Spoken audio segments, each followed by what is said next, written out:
Assalamualaikum warahmatullahi wabarakatuh.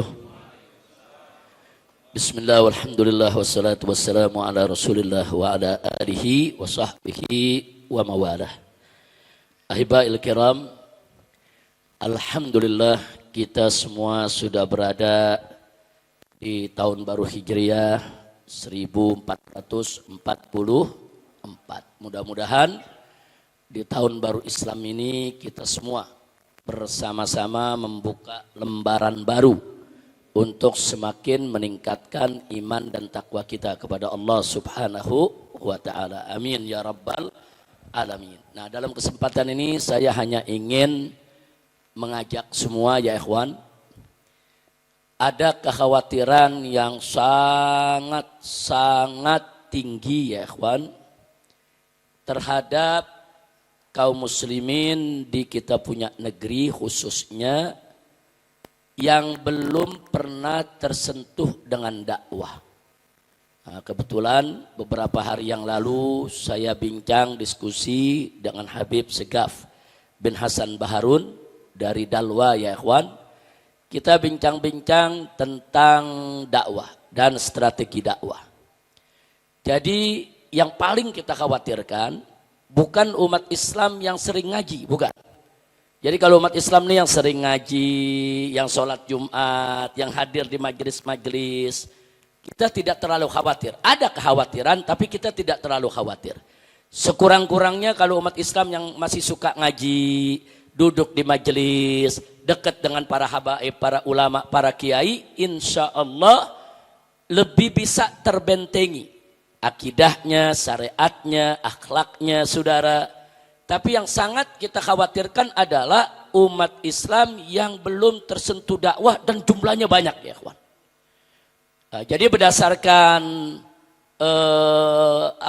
bukan sekedar jajak pendapat, tapi juga satu penelitian ya kawan yang dilakukan oleh sejumlah aktivis-aktivis Muslim dari Sabang sampai Merauke ini. Berapa puluh juta umat Islam yang belum pernah tersentuh dengan dakwah. Dan itu saya buktikan sendiri. Pada saat saya ada di penjara selama 1,5 tahun. Begitu juga Habib Hanif mendampingi saya di sana. Kita diletakkan di blok narkoba. Di blok narkoba itu yang masuk di sana ada kartel narkoba, bandar narkoba, kurir narkoba, pengguna narkoba, ya ikhwan. Itu boleh dikatakan hampir 95%. Semuanya mengaku belum pernah tersentuh dakwah. Bahkan pada saat saudara kita ajak mereka puasa di bulan Ramadan, apa mereka bilang? Ini anak-anak muda ini. Yang umurnya masih produktif, yang 20 tahun, 25 tahun, 27 tahun ya ikhwan. Apa mereka bilang? Habib, kami seumur hidup kami nggak pernah puasa. Baru sekarang nih kami puasa. Jadi puasa kemarin tuh bagi mereka tuh perjuangan habis-habisan ya ikhwan. Jadi mereka nggak pernah menahan haus, nggak pernah menahan lapar. Nah nggak sampai di situ. Apalagi sholat 5 waktu berjamaah. Jangankan 5 waktu berjamaah. Sholat 5 waktu sendiri aja nggak pernah. Nah jadi kita lihat kenapa, kita tanya kenapa mereka nggak pernah sholat. Padahal mereka orang Islam, KTP-nya Islam, keluarganya Islam. Salah satu jawabannya karena nggak ada yang ngajak kami Habib. Nah, ini jadi persoalan. Kami mau ke masjid malu, kami mau ke majelis malu, dan gak ada yang ngajak kami. Nah, akhirnya mereka bergaul di tengah masyarakat, bergaul dengan lingkungan. Akhirnya ada yang terkena narkoba, bahkan jadi kurir narkoba, ada yang jadi bandar narkoba, dan seterusnya dan seterusnya. Nah, dari sini kita bisa mengambil pelajaran. Alangkah indahnya kalau kita nih semua yang sudah tersentuh pengajian, mau sama-sama berdakwah, mengajak mereka ya kawan. Nah, jadi jangan dakwah itu hanya dijadikan beban di tulang punggung para habaib dan para kiai. Tapi dakwah itu harus menjadi tanggung jawab kita semua. Nah, Anda berdakwah itu enggak mesti Anda hafal Quran, Anda hafal hadis, enggak. Anda berdakwah itu enggak mesti Anda menjadi ulama dulu, ngerti agama, baru berdakwah, enggak. Anda mengajak saja nih satu orang yang enggak pernah ke masjid, kita ajak ke masjid. Itu sudah dakwah yang luar biasa. Orang yang nggak pernah ngaji kita ajak untuk dia ngaji. Itu sudah satu hal yang luar biasa, saudara. Bahkan memberi petunjuk kepada seseorang, saudara, itu lebih dahsyat, khairum min humrin ni'am, min humrin na'im. Jadi ini pahlanya begitu besar, saudara, luar biasa. Nah karena itu saya mau ajak di sini ya ikhwan, yuk kita kasihani saudara-saudara kita yang belum tersentuh dakwah. Makanya jangan kaget kalau sekarang kita jumpai di kita punya negeri KTP-nya Islam, ngaku orang Islam, tapi enteng dia menghina Allah, enteng dia menghina Nabi, enteng dia menghina ulama, enteng dia menghina yaitu para habaib, saudara. Enteng, kebanyakan dari mereka memang gak tersentuh dengan dakwah. Ya kita akui, di antara mereka ada yang zindik, ada yang munafik, yang sebetulnya paham soal agama, tapi memang dengan sengaja menistakan Islam. Tapi banyak di antara mereka juga, para pengikutnya ini yang terhasut, saudara, dengan pemikiran-pemikiran mereka, memang gak ngerti Islam. Jadi bagi mereka kalau bergurau, bercanda tentang Allah itu biasa-biasa saja. Bagi mereka bergurau, bercanda tentang Nabi itu biasa-biasa saja. Karena mereka belum terkena agama, sentuhan dakwah. Kesian ya ikhwan. Mereka itu saudara kita. Mereka itu adalah bagian dari tubuh kita. Kesian. Bahkan saudara kadang-kadang ada yang bercerita di dalam blok narkoba sana cerita, Habib padahal saya punya adik rajin ke masjid. Saya punya adik ikut pengajian. Cuman saya nggak pernah diajak. Saya mau minta diajak malu. Nah jadi perasaan-perasaan malu seperti itu masih ada menghinggapi mereka. Padahal mereka nggak mesti malu untuk hadir di majelis-majelis. Dan ada lagi yang punya keluhan, Habib saya pernah ke masjid. Tapi begitu ke masjid, orang-orang pada nggak mau deket saya. Loh kenapa? Badan saya penuh tato. Nah jadi ada kadang-kadang dikibir. Sekali ke masjid dikibir, ya besok-besok saya nggak berani ke masjid lagi. Nah hal-hal begini, ini menjadi problem kita bersama ya ikhwah. Nah karena itu dalam rangka saya berkali-kali menyerukan untuk yaitu melakukan revolusi akhlak. Ayo salah satunya adalah mari kita jadikan revolusi akhlak ini sebagai gelombang ya ikhwan. Gelombang yang bisa yaitu kita menarik apa saja yang ada di depan dan di sekitar kita untuk ikut dalam gelombang revolusi akhlak ini ya ikhwan. Di antaranya yuk ajak kakak kita, adik kita, keponakan kita, kerabat kita yang gak pernah ngaji ya ikhwan, yang gak pernah sholat, gak pernah zikir ya ikhwan, walaupun badannya penuh tato ya ikhwan, walaupun dia masih menenggak minuman keras, walaupun dia masih berbuat maksiat, itu gak menghalangi mereka untuk ngaji. Ajak ngaji, ajak ngaji. Soal dia belum mau berhenti maksiat itu soal lain. Yang penting ajak ngaji dulu. Sebab kalau mereka sudah ngaji, mereka tersentuh dakwah, mereka tersentuh zikir, insya Allah nanti nenggak minuman kerasnya berhenti ya ikhwan. Nanti maksiatnya akan dijauhi ya ikhwan. Nah kalau gara-gara mereka maksiat, mereka mabuk, kita nggak mau ajak. Lalu kapan dia tobat? Lalu gara-gara karena dia suka berbuat maksiat, kita nggak mau ajak dia untuk disentuh dengan dakwah. Lalu kapan dia akan sadar ya ikhwan? Nah maka itu bagaimanapun kondisi saudara kita, mau dia pemabuk kek, mau dia maling kek, mau dia rampok kek, mau dia jahat kek ya ikhwan, mau dia zalim kek. Yuk kita sentuh dengan sentuhan dakwah kita. Ajak ngaji, ajak zikir, ajak tahlilan, ajak yasinan, ajak marhabanan, ajak ratiban, saudara.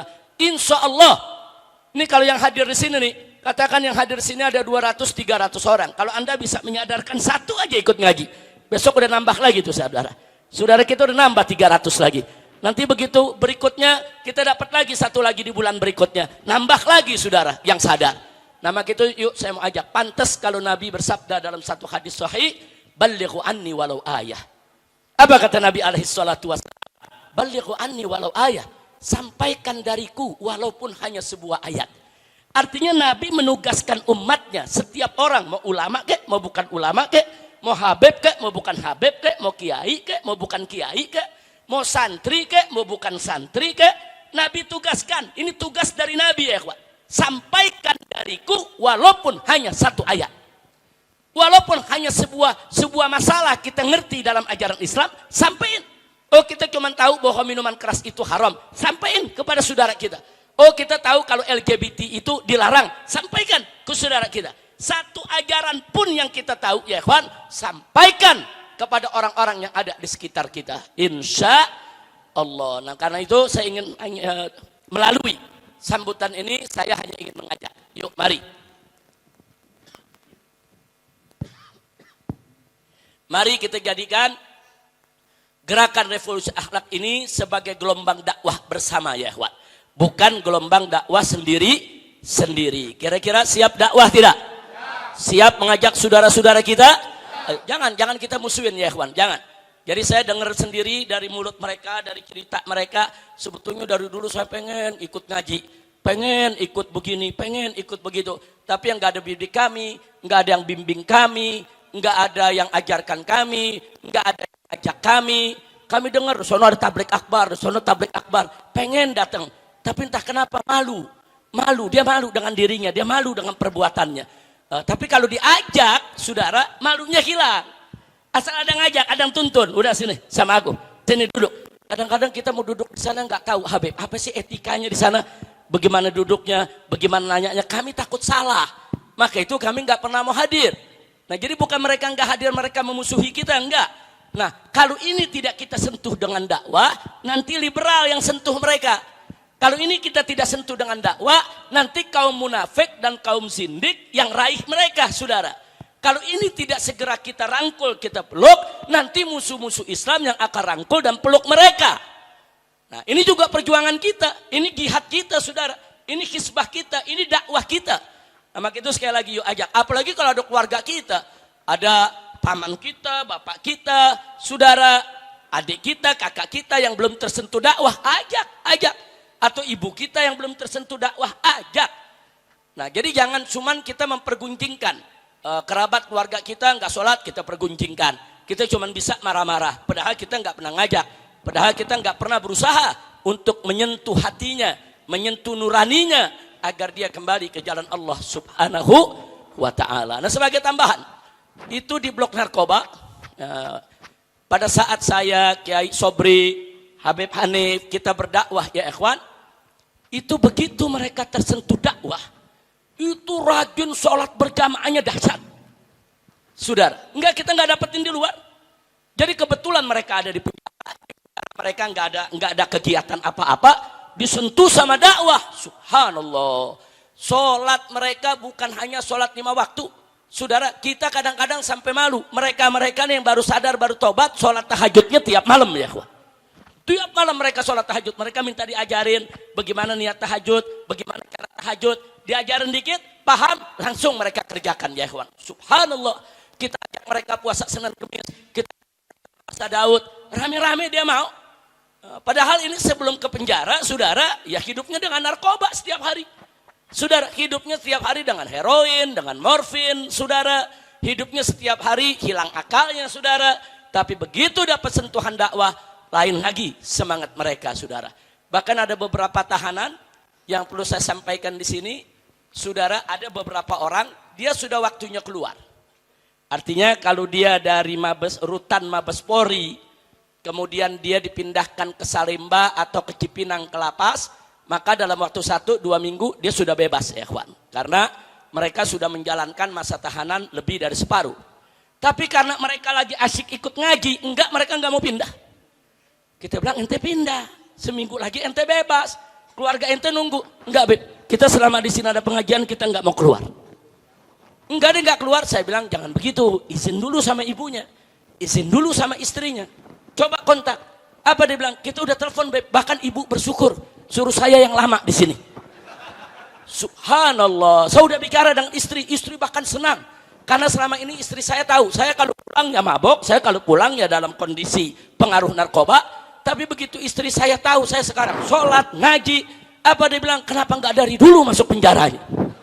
Masya Allah. Nih, jadi artinya mereka ini sebetulnya bukan jahat, bukan. Belum mendapat sentuhan dakwah, ya ikhwan. Nah, maka itu saya ajak semua. Siap untuk berdakwah? Siap untuk mengajak saudara-saudara kita yang belum tersentuh dakwah? Betul? Takbir. Sallu ala nabi. Allahumma salli wa sallim alaihi. Nah, itu saja yang saya mau sampaikan, itu saja yang saya mau ajak. Mudah-mudahan kesiapan Anda ini, saudara, menjadi satu catatan di sisi Allah Subhanahu wa Ta'ala, menjadi penyebab dibukanya pintu rahmat dan magfirah buat kita semua. Amin ya rabbal alamin. Nah, selanjutnya tidak lupa, yuk kita baca doa.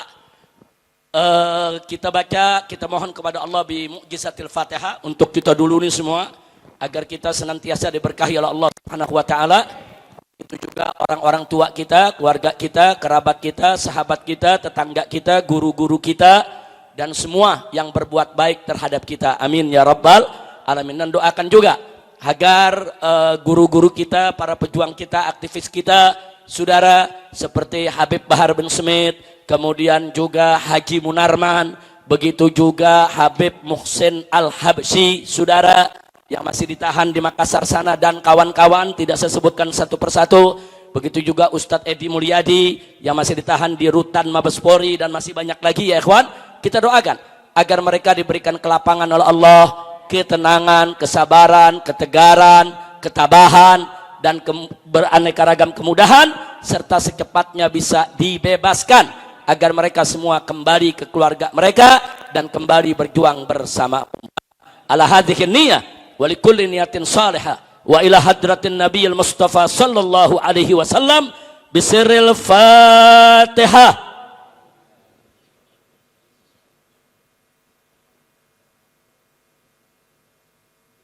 Iyyaka na'budu wa iyyaka nasta'in ihdinas siratal mustaqim siratal. Selanjutnya kita ucapkan terima kasih kepada Bu Ulfa dan jamaahnya yang pada hari ini mengirimkan 300 porsi lontong sayur buat kita makan habis Jumat ini ya ikhwan. Alhamdulillah, mudah-mudahan ibu-ibu kita ini yang semangat ingin juga nanam andil. Oh, ini bapak-bapaknya pada sholat di sini, dia nggak sholat, dia kirim makanan. Alhamdulillah, mudah-mudahan Allah mudahkan rizkinya, Allah berkahi hidupnya, dan Allah sampaikan gobulkan segala hajatnya. Nah, begitu juga Ustadz Nur Rahman dan kawan-kawan yang dalam bulan ini luar biasa. Ini beliau bersama kawan-kawan merapikan majelis ini ya ikhwah. Ini majelis ini membuat mihrabnya saudara. Ini nanti disiapkan apa namanya untuk pembuatan kaligrafinya. Kemudian kita lihat pintu-pintu yang sudah dirapikan. Kemudian juga tempat menerima tamunya. Nah, Ustadz Nur Rahman dan kawan-kawan kita doakan juga agar Allah buka pintu rezeki mereka, Allah berkahi mereka. Begitu juga semua para muhsinin, para dermawan yang telah ikut membantu perjuangan. Amin ya rabbal alamin. Nah, itu saja. Yuk kita sholat ba'diyah, nggak usah selaman-selaman dulu. Habis sholat ba'diyah kita makan siang dulu. Insya Allah cukup ya ikhwan. Amin ya rabbal alamin. Itu saja. Terima kasih. Hadani Allah wa iyyakum ila siratikal mustaqim. Wassalamualaikum warahmatullahi wabarakatuh.